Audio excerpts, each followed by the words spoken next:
Hi everybody, I'm James, and today I want to talk about what we surround ourselves with, what our lives are, our atmosphere of our lives, of our daily lives I'm talking about.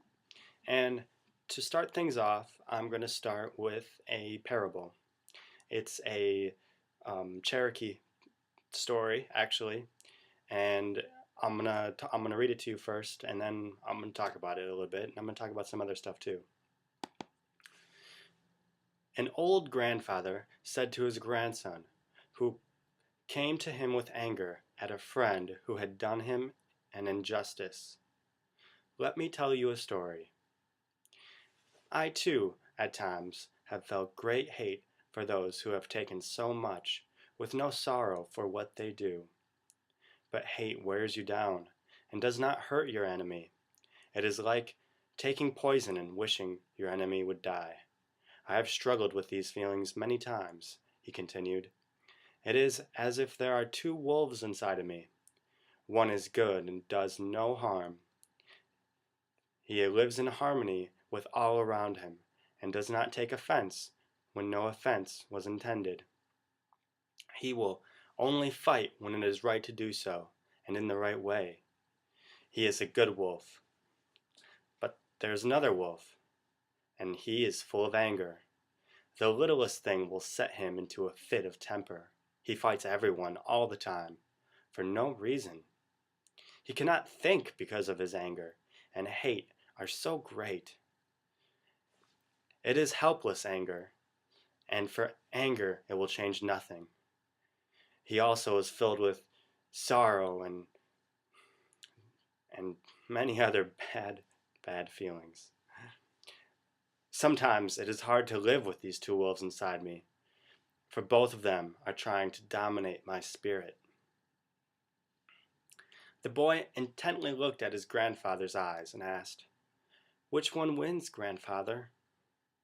The grandfather smiled and quietly said, "The one I feed." I think this is a really good story for us because it's so true. If we uh, if we surround ourselves, with if we feed the wolf, so to speak, that wolf will be more dominant, even if we don't realize we're feeding it. And there's a lot of different things. Everything we do is feeding one side or the other. Everything we do is leading us towards God or away from God. Um, and I'm talking about things we do all day long, or even, which is a lot harder to control, but the people we're with, our friends, our family, our coworkers, they are also leading us to God or away from God. And more importantly, we are leading them to God or away from God. This is a very interesting concept. It it it's really deep to think about. Little things, like things that we think are little, especially here in America, like watching TV. So much TV pulls us away from God. So many movies are, action movies where the main character kills the whole time for peace or for love, but he's still just killing when he doesn't need to do all that killing.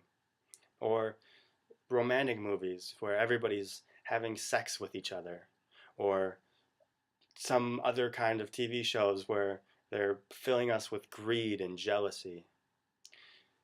Almost every show I see fills us with some kind of sin, and even just the act of watching it fills us with laziness. The same can be said for music. So many music lyrics are filled with hate and money and sex. And the same is also can be said for books, for magazines, for video games. That's one thing I like to do. And so many video games are just filled with violence and perversion. We need to be very careful about these, and the further we are from these, the closer we can be to God. Another thing most people don't realize is that 90% of our media is, I'm just pulling that number out of thin air, a large majority of our media is filled with subliminal messages. And there's a lot of people don't think subliminal messages affect them, but they do. They affect deep inside of our brain, and especially over long periods of time, being exposed to them can be quite effective, and it can change people. And speaking of change, knowing this stuff is one thing, realizing it is one thing, but trying to change yourself to step back from these unnecessary things in our lives, which may be further from media, maybe some other hobbies or any other activities. For everybody, it's different. And trying to change ourselves is the hardest thing a human being can do. And I say this because I've tried to do it myself, and I've seen other people struggle with it. It's people usually don't like to change.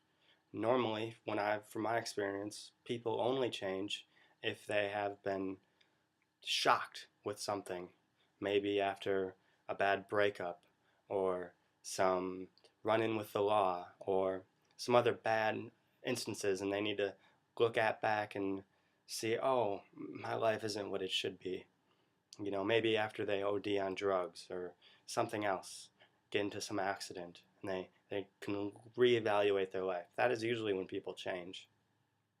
To change just your everyday life is very difficult, but it can also be very rewarding. And finding the motivation can also be very difficult. So I'm going to leave you with that today. If you have any questions or comments, please leave them in the comment section. I'd like to hear what you guys have to say about this. I wish you luck in your walk with God. I hope that you can come closer to Him. That's what He wants. Prayer is the most powerful tool for this type of thing. Prayer, if you want to change yourself, pray about it. If you want motivation, pray for motivation. If you're not sure about anything, just pray. All right? It's our humble way of communicating with our God. Have a good day. I hope you enjoyed the video. Let me know how you think. Not how you think, what you think. Anyways, have fun.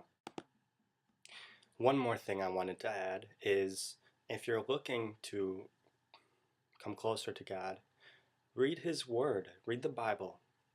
There are certain translations of the Bible that are easier to read than others, and I highly, highly recommend reading the Bible. Just a page every day will change your life. Maybe not at first, it may take some time, I read 2 pages every day. You could go farther than that, you could go a couple chapters a day. Whatever fits your lifestyle. It doesn't take that long, you can just spend 10 minutes doing it if you think you have a busy life, We all have busy lives, that's for sure. But His Word is one very crucial way He talks back to us. And the importance of that cannot be understated. So I wanted to add that. Read the Bible, pray. If you do these things daily, you will definitely benefit from it. Maybe not the first day or two. Maybe you will. I don't know. I did my first day. But the importance of those things cannot be understated. Have a good day.